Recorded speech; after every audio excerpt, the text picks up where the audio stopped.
بسم اللہ الرحمن الرحیم. In the name of Allah, the Beneficent, the Merciful. یہ میرے اور آپ کے محبوب صلی اللہ علیہ وآلہ وسلم کی شان. تو اسی طرح اور بہت سے اصحاب نے جنگ بدر میں، غزوہ احد میں بہت سے معاملات دیکھے، اور اسی طرح حضور انور صلی اللہ علیہ وآلہ وسلم کو اللہ پاک نے بہت سے معجزات سے سرفراز فرمایا.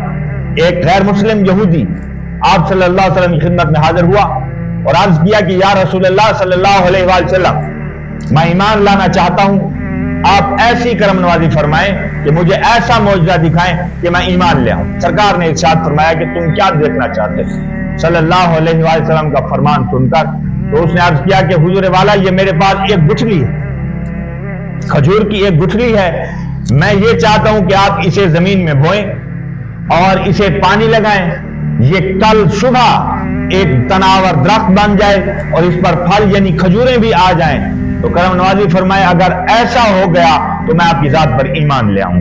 جب آپ صلی اللہ علیہ وسلم نے اس سے یہ سنا تو ارشاد فرمایا کہ آؤ، اب میں یہاں آپ کی خدمت میں ایک بات عرض کرنا چاہتا ہوں کہ حضور علیہ السلام کو اللہ نے کس در تک اور کہاں تک اختیار عنایت فرمایا.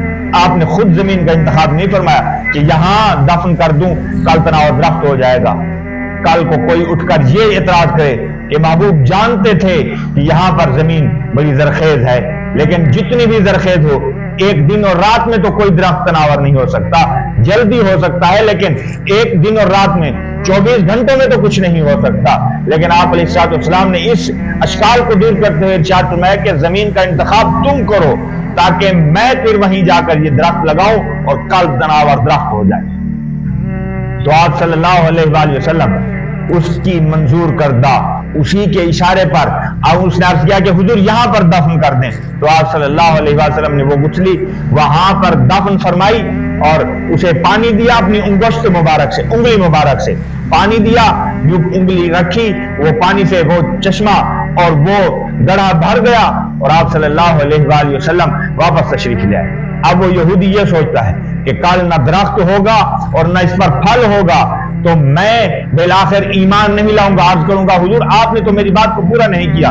لیکن کل وہ شخص جب جا کر دیکھتا ہے تو کیا دیکھتا ہے کہ تناور درخت بھرا ہوا ہے پھلوں کے ساتھ اور اس پر کھجوروں کے گوشے لٹک رہے ہیں. تو گویا اب اس کے پاس کوئی چارہ نہ رہا اس کے اعتراض کا. تو بالآخر حضور کا یہ معجزہ دیکھ کر وہ ایمان لے آیا. تو حضور انور صلی اللہ علیہ وآلہ وسلم کو خالق کائنات نے بے شمار معجزات سے نوازا ہے. اور اسی طرح کا آخری معجزات کی خدمت میں یہ بات عرض کر دوں. ایک دفعہ ایک صحابی نے عرض کیا کہ میں حضور علیہ السلام کے ساتھ سفر پر تھا اور آپ رفع حاجت کے لیے جانا چاہتے تھے اور دور دور تک کوئی درخت نہ تھا، کوئی سایہ نہ تھا اور کوئی اوٹ نہ تھی کہ اسی کی اوٹ میں جا کر حضور رفع حاجت فرماتے. فرمایا دو درخت تھے، ایک کافی فاصلے پر کھڑا تھا اور دوسرے کے درمیان بھی کافی فاصلہ تھا. تو آپ صلی اللہ علیہ وآلہ وسلم نے دونوں کو یوں مل جانے کا اشارہ کیا اور وہیں کھڑے ہو کر وہ دونوں درختوں نے اپنی جگہ کو چھوڑا اور جہاں حضور جلوہ گر تھے وہیں پر آ کر اکٹھے دونوں مل گئے اور آپ صلی اللہ علیہ وسلم اس کی اوٹ میں چلے گئے اور آنکھوں سے اوجھل ہو کر رفع حاجت کی. اور وہ صحابی عرض کرتے ہیں کہ میں پردے کی اوٹ میں کھڑا رہا، وہاں سے میں نے لوٹا پیش کیا اور حضور رفع حاجت کر کے واپس تشریف لائے. اور پھر حضور انور صلی اللہ علیہ وآلہ وسلم نے جب واپس تشریف لائے تو یہ نہیں کہ اب آ گئے ہیں یہیں کھڑے رہیں، نہیں، یوں ہی اشارہ فرمایا کہ تم واپس چلے جاؤ. تو دونوں درخت اپنی اپنی جگہ پر جہاں پر پہلے سے موجود تھے وہیں پر جا کر کھڑے ہو گئے. یہ میرے اور آپ کے نبی کی شان ہے. خالق کے کائنات جل جلالہ و منوال وہ اپنے کرم سے، اپنے فضل سے ہمیں اس نے نعمت ایمان سے سرفراز فرمایا. دعا کرتے ہیں ہمیں اسی پر استقامت عطا فرمائے. اور ہمارے اس چینل مختار آفیشل سپیچز کو سبسکرائب کریں اور نئی آنے والی ویڈیوز کو دیکھنے کے لیے بیل آئیکن کا بٹن دبائیں. آمین وآخر دعواہم الحمدللہ رب العالمین.